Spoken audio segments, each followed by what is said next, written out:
सुप्रभात आप सभी को। आप लोगों ने महाभारत के युद्ध में श्री कृष्ण द्वारा गीता का जो ज्ञान मिला था वो बखूबी जानते होंगे कि महाभारत के युद्ध में श्री कृष्ण ने अर्जुन को गीता का ज्ञान दिया था।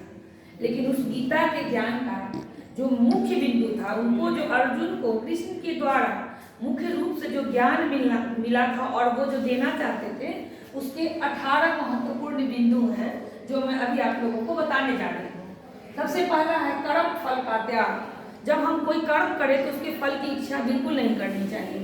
निष्फल मतलब अपने निष्काम निस्वार्थ भाव से काम करना चाहिए। दूसरा, मनुष्य अपने विश्वास से निर्मित रहे। हर काम को विश्वास के साथ और ईमानदारी के साथ करना चाहिए। तीसरा, आनंद भीतर है। छोटे छोटे खुशी से ही मनुष्य को आनंद लेना चाहिए, है ना, वही है आनंद। उसके बाद चौथा, मन का परिवर्तन आवश्यक है। अगर हम किसी के लिए गलत विचार रखते हैं तो हमेशा गलत विचार कभी नहीं रखना चाहिए, है ना। हर किसी के लिए अच्छा विचार रखना चाहिए। यही हमारे मन का परिवर्तन है, दया भाव, यही हमारा मन का परिवर्तन है। पांचवा, इंद्रियों पर संयम। दूसरे को देख करके अपने मन को कभी बेकाबू नहीं करना चाहिए। अपनी इंद्रिय जो 5 हैं उस पर हमेशा कंट्रोल करना चाहिए। अपने मन पर हमेशा काबू रखना चाहिए। छठा है सत्संग का महत्व। अच्छे लोगों के साथ बैठना चाहिए, अच्छे विचारों को सुनना चाहिए।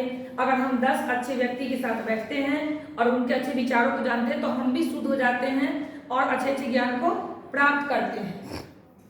सातवां, लोभ और ममता पाप का जनक है। किसी चीज को देख करके लोभ करना, ये सब क्या है, कहीं ना कहीं ये पाप ही करवाता है। इसलिए मनुष्य को कभी भी लोभ नहीं करना चाहिए। अगर लोभ है तो पाप अवश्य ही होगा।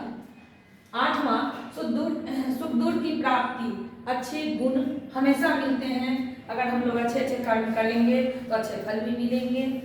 नौवां, भगवान पर पूर्ण विश्वास। हम जब भी कोई काम ईमानदारी से करते हैं तो हमेशा भगवान पर विश्वास रखना चाहिए। ऐसे मनुष्य को हर समय भगवान पर विश्वास रखना चाहिए। प्रभु हमेशा कहीं न कहीं रहते ही हैं, इसलिए कहा गया है कि हमेशा कर्म फल अच्छा ही रखना चाहिए।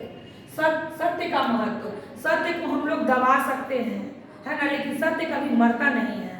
आज न कल वो किसी न किसी रूप में सामने आ ही जाता है ना। 11, क्रोध से बचे। बात बात पर मनुष्य को क्रोध नहीं करना चाहिए। क्रोध हमेशा विनाश के का ही कारण होता है। 12 में परिवर्तन प्रकृति का नियम है। आज हमारा है, कल किसी और का होगा, परसों कोई और होगा। तो ये संसार जो है एक परिवर्तनशील है, फिक्स होकर के कभी किसी का नहीं रहा है ना। 13, अहंकार से मुक्ति। और मनुष्य को हमेशा अहंकार क्या है, घमंड, ये से मुक्त होना है। कभी भी मनुष्य को अहंकार नहीं करना चाहिए कि जो है सो मैं हूँ, बाद बाकी कोई कुछ नहीं है। ये भी हमेशा विनाश का कारण बनता है। 14 है सुख दुख समान है। सुख में भी खुश होना चाहिए और कभी कोई दुख आए तो भी मनुष्य को घबराना नहीं चाहिए। न दुख परमानेंट है और न सुख परमानेंट है ना। वो भी जाता है, दुख भी खत्म होता है और सुख भी खत्म होता है। फिर ये काल चक्र जो है बना ही रहता है, सुख दुख ये जीवन में चलता ही रहता है। उसके बाद 15 यानी 15 में जो जैसा वैसा मन। जो जैसा मनुष्य अगर अच्छे मन से भगवान का भक्ति करता है तो ईश्वर भी अच्छे मन से ही उसका फल देते हैं।